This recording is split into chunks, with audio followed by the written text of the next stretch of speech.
Now you will feel true pain. You there!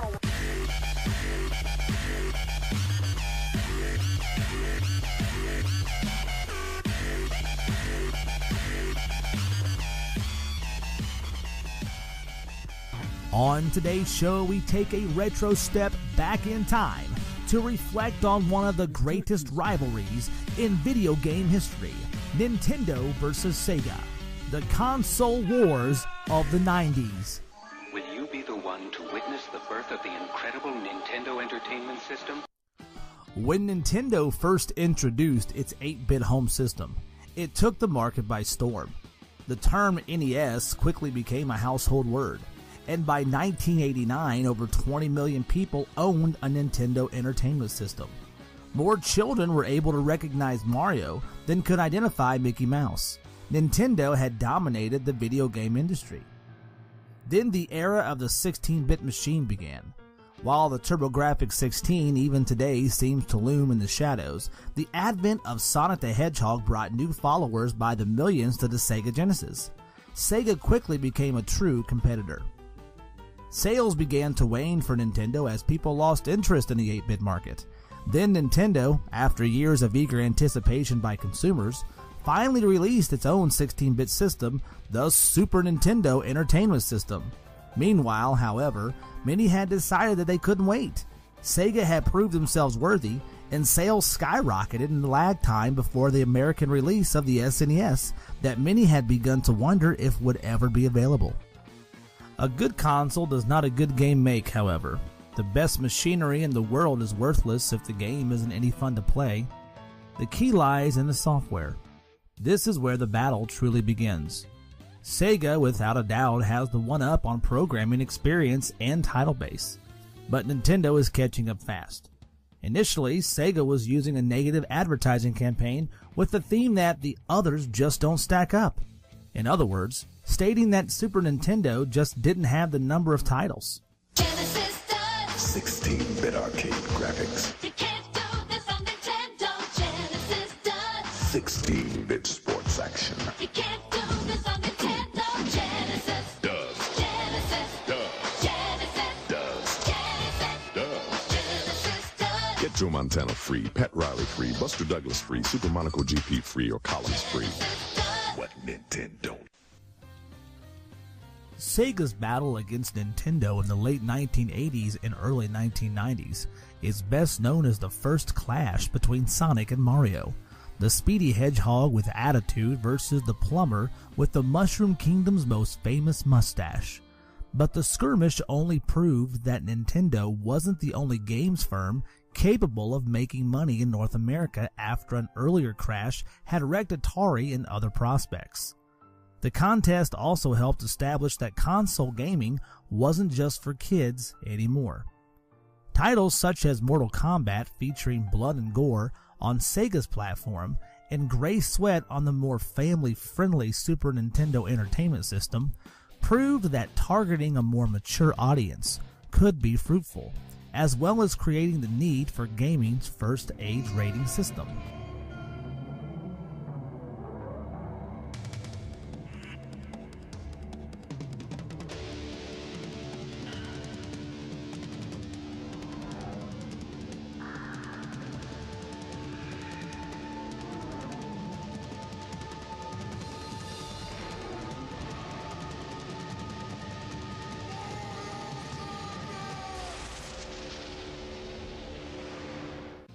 They made it relevant to an older demographic. That was the start of a process that PlayStation later took one stage further, and if you look at the average age of a gamer today, it's now in the mid-30s. In 1990, Nintendo accounted for 90% of the US's $3 billion video game sector. 4 years later, Sega had leapfrogged it thanks to the popularity of the Genesis, the US name for the Mega Drive, though this was a feat that the company never replicated back home in Japan. The leader at Sega of Japan was very smart but very harsh, and he really drove the people there to be successful as their counterparts in America. I think that wore on them. Anytime that you're looking across the ocean at someone who is in a similar position to you and is doing better, I imagine there would be seeds of jealousy. He suggests that this explains why Japan put the second Sonic title on sale days ahead of Sonic Tuesday, which was an effort by the US squad to coordinate the globe's first synchronized launch of a video game.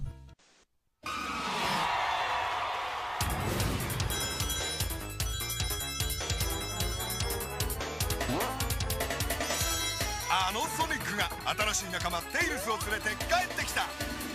前作を超えたスケールとアクションで息もつかせぬ面白さ。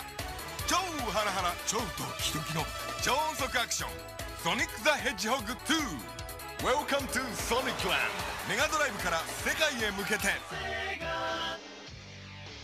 Another, perhaps more important struggle was over hardware.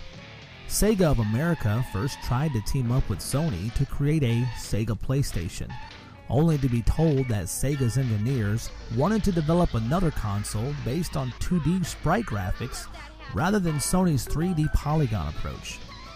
Next, he attempted to link up with Silicon Graphics, the firm whose tech had been used to create the special effects in Jurassic Park and Terminator 2.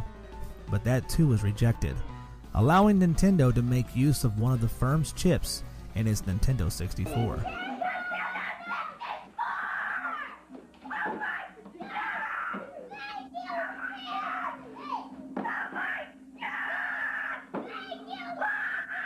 When the Genesis successor, the Saturn, did launch, it flopped in the US, not least because developers found it difficult to code for, and Sony's machine was $100 cheaper. It's amazing that Sega and Sony had this opportunity to work together and take down Nintendo, but it ended up not working out, and Sony ended up benefiting from that in the long run. There's a phrase coined by a Nintendo marketing executive. The name of the game is the game. The idea is that the firm was obsessed by the quality of the titles released for its platform, leading it to impose restrictions on how many games other third-party publishers could release each year, and reserving the right to reject their work if it felt it didn't meet Nintendo standards. Sega deliberately took the opposite tack, resulting in it being able to boast a larger game library, even though it had more duds. Sega came on the scene and were very flashy. They certainly put an emphasis on style. Nintendo was more focused on gameplay, game development, and less so on marketing. This strategy appeared to pay off when the release of Donkey Kong Country helped Nintendo regain its lead over Sega just before the end of 1994. The biggest problem at Sega was the fact that they continued to release consoles that just didn't make any sense to the consumer. With attachments and add-ons such as the 32X and the Sega CD, which spawned some of the worst games in gaming history, this left a sour, burnt hedgehog taste in the mouth of all the consumers. To top it off, the Saturn was built on the assumption that all new games would still be in 2D, just with shinier sprites. Its dual-core setup was largely ensweeted to 3D, and it ended up being utterly trounced by the newest kid on the block, the PlayStation.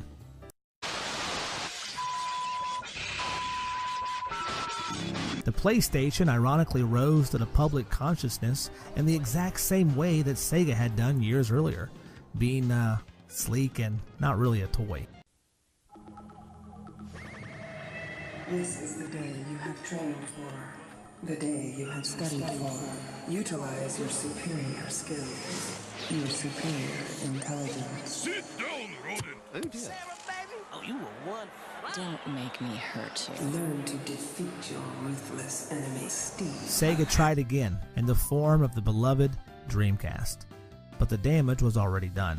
The Dreamcast generation differentiated itself from the past by being a bona fide consumer electronics device, the PS2 by including a DVD player, and the Xbox by being bigger than the average bedroom. Sega left the hardware market to focus on third-party games and arcade machines, much as it had done in the early 80s. And considering Sega games since then, such as Sonic the Hedgehog 2006 and Sonic the Hedgehog Needs a Kidney, we can consider this as a rousing success. So when the smoke cleared and the dust settled, Nintendo once again stood tall as king of the mountain. Even though it plays third fiddle to companies like Sony and Microsoft now, Nintendo will always go down in history as one of the greatest gaming console makers of all time. Today's gaming community has no real war on their hands. Consider this, the PS4 and the Xbox One are really the same console. They have the same games, they have the same innards. One may be a little more powerful than the other, but they're the same shades of black. Sure, one produces a slightly more P, and difference so achingly unprofound you probably can't tell because you set your TV up wrong. But that's really it. So just stop. Come back when you've got a real console war on your hands. Now you will feel true pain.